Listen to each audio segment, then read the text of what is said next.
નમસ્કાર દર્શક મિત્રો, હું છું રૂપલ વણિચિયા. સંપૂર્ણ ન્યૂઝમાં આપનું સ્વાગત છે. બનાસકાંઠા જિલ્લાના સરહદી વિસ્તાર ગણાતા થરાદને હવે તો જિલ્લાનો દરજ્જો પણ મળવા જઈ રહ્યો છે. ત્યારે આ થરાદ વિસ્તારનું આરોગ્ય તંત્ર દિન પ્રતિદિન કથળતું જઈ રહ્યું છે. જેમાં ગ્રામ્ય વિસ્તારોમાં લોકોને પ્રાથમિક સારવાર ગામમાં મળી રહે તે હેતુ થકી સરકારે બનાવેલ હેલ્થ એન્ડ વેલનેસ સેન્ટર સબ સેન્ટરમાં કોઈ સ્ટાફ જોવા મળતો નથી હોતો. ત્યારે MPHW અને FHW ફિલ્ડમાં મોટા મસ્ત બહાનાઓ બતાવી દે છે અને સેન્ટર પર જેને હાજર રહેવાનું હોય છે તેવા કોમ્યુનિટી હેલ્થ ઓફિસર એટલે કે CHO પણ કેટલાક ગુલ્લીબાજ છે. તેઓ પોતાની મરજી થાય ત્યારે આવે અને મરજી થાય ત્યારે જતા રહે છે. જેમાં પણ રાજસ્થાની બોર્ડર વિસ્તારમાં આવેલ નારોલી, ખોડા, ડુઆ અને લુહાણા કળશ PHC વિસ્તારમાં કેટલાક CHO ગુલ્લીબાજ હોવાનું લોકોમાં ચર્ચાઈ રહ્યું હતું.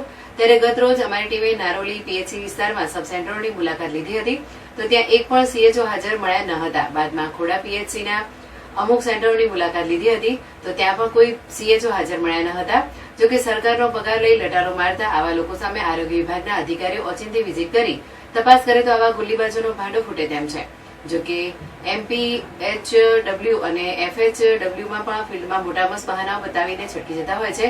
ત્યારે તેમાં પણ જે ગુલ્લીબાજ હોય તેમની સામે પણ કાર્યવાહી કરવામાં આવે તો આવા સરહદી વિસ્તારના લોકોને સમયસર પ્રાથમિક સારવાર મળી રહે તેમ છે.